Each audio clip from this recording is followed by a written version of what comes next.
Hello again everyone from Tokyo, Japan, and welcome back to Japan Vintage Camera, where it's a really nice day again here at the park. My friend the duck is sitting in the water over there looking at me, wanting to know if I have any food, but I already ate my lunch on the other side of the park today, so I don't have anything to give to her. I was walking across the park. I noticed that the Christmas display is almost finished. They set up kind of a little stroboscopic something light show here in the park like they had last year, and as you can see, this year it's brought to us by Netflix. I don't remember who brought it to us last year, but they had pretty much the same thing. I'll have to go out later on tonight and take a look at it. And also the skating rink, excuse me, is finally finished. This morning when I was walking the dog around the park, I noticed that there were people skating on it, so it's nice to know that's finished, and hopefully we'll get a chance to use that sometime later on this winter. So let's go ahead and get on to the subject of today's camera. Today is a really cool camera, cool 3 times. This is the Nikon FM3a. The Nikon FM3a was the last of this classic style Nikon SLR camera, the most advanced and by far the most expensive. The original FM was an earlier model brought out at the same time as the FE and around the same time as the F3. It was a full manual camera. That's what FM stood for. Very simple and Nikon's least expensive camera at the time, until I guess they came out with things like the FG or EM or stuff like that. The FM eventually turned into the FM2, then the new FM2, which was sometimes available in the titanium body, and finally in the FM3 with the little A on the end. So the earlier FM, FM2, and new FM2 cameras were all full manual cameras. This camera, it can also be operated fully manually, but the little A here means it can also be operated automatically. And if you look at the shutter speed dial, like the FE or F3, you have a little green A here on the top, which you can select, and if you put it in that setting, you have aperture priority automatic operation. Oh, by the way, for those of you who are new to my channel, I sell vintage Japanese cameras in my online store, japanvintagecamera.com. I have an Etsy store, which is also called Japan Vintage Camera. I'll be posting this camera for sale in my store shortly, so if you're interested, please check out my stores. I'll post links to my stores in the description below the video. I am adding a whole lot of new and interesting cameras, stuff that I don't normally carry. This week I hope to have a lot more new and interesting things available. If you'd like to see them, please visit my stores. So let's go ahead and continue.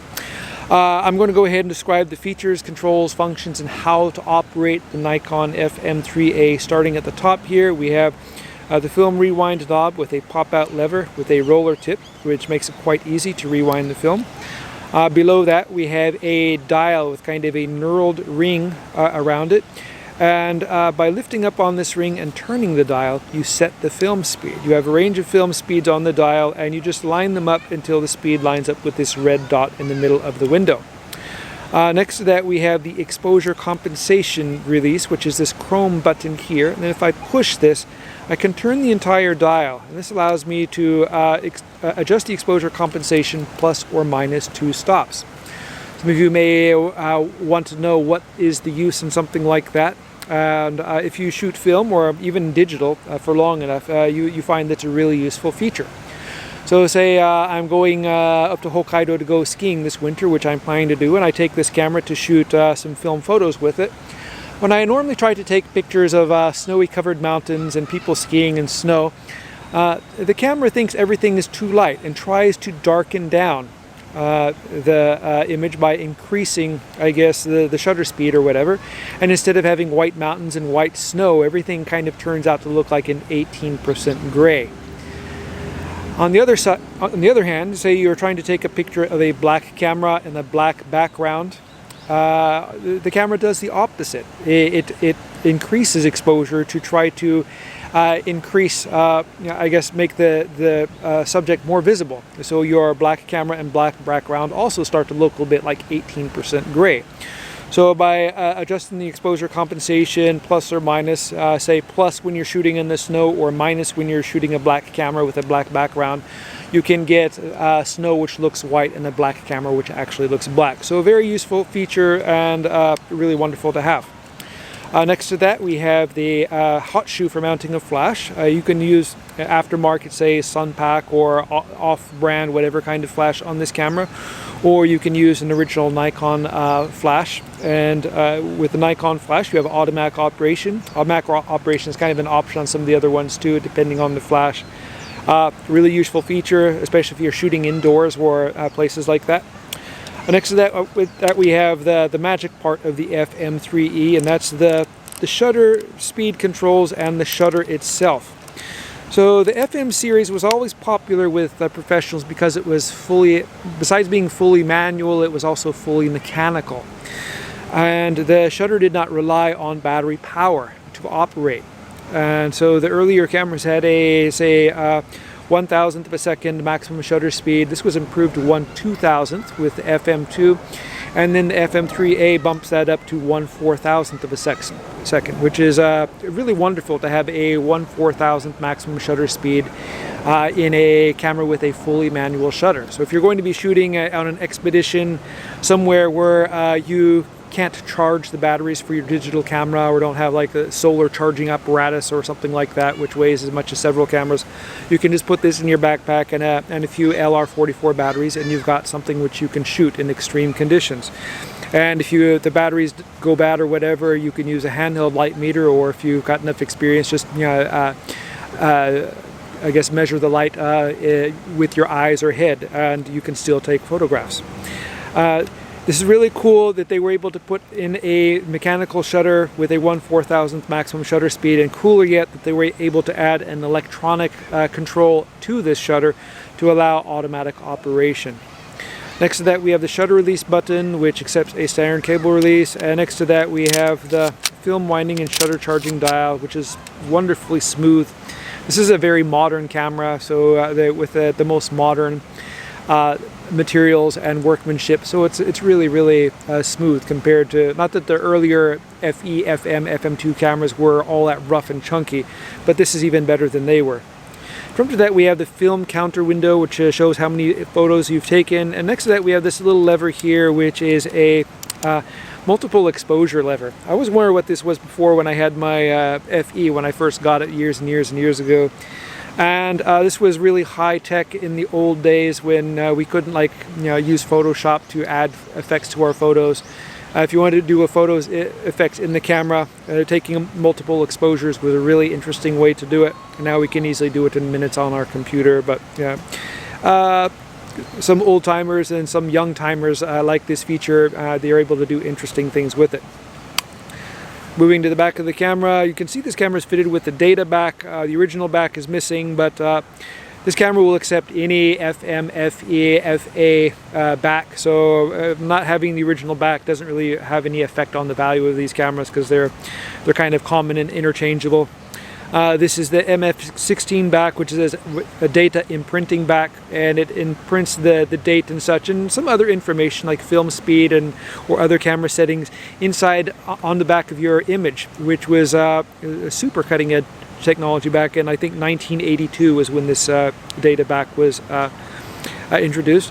It kind of shows Nikon is an interesting company when they produce a camera so many years later which can still use parts like this data back, which were from a couple of generations before. On the bottom of the camera we have a mechanism which engages the motor drive, and here we have the contacts for the motor drive.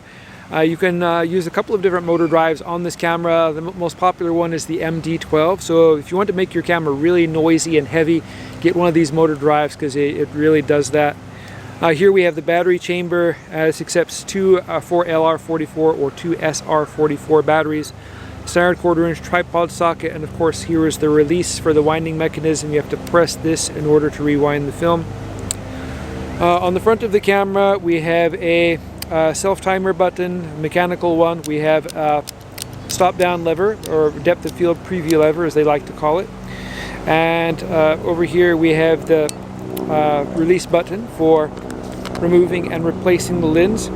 One feature which I am kind of sad that the Nikon FM3 doesn't have, but which cameras like the lowly FE did have, was a fold down coupling lever here. On the FE, there's kind of a little button here, you push it in and that allows you to fold back this coupling lever, and if you do that, you can use the earlier F-mount lenses, pre-AI or AIS lenses on the camera, and it will work easily. If you try to mount these lenses on a camera like this, sometimes it will catch against this or grind it against the camera. Sometimes it won't, depends on the particular lens. I've thought a few times with the FM3a of converting them, just removing the lens mount plate here, taking off this metering ring and replacing it with the ring and the button off of Nikon FE.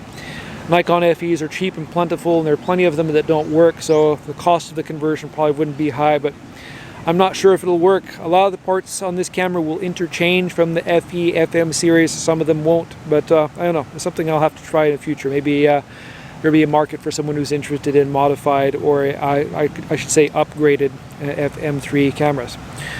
This tab kind of limits you to using the AIS lenses. This is an example. The AIS lenses, you can tell because they have this kind of step around the bottom of the lens, and they have these really small numbers here, aperture numbers, which are read through the window in the bottom of the viewfinder.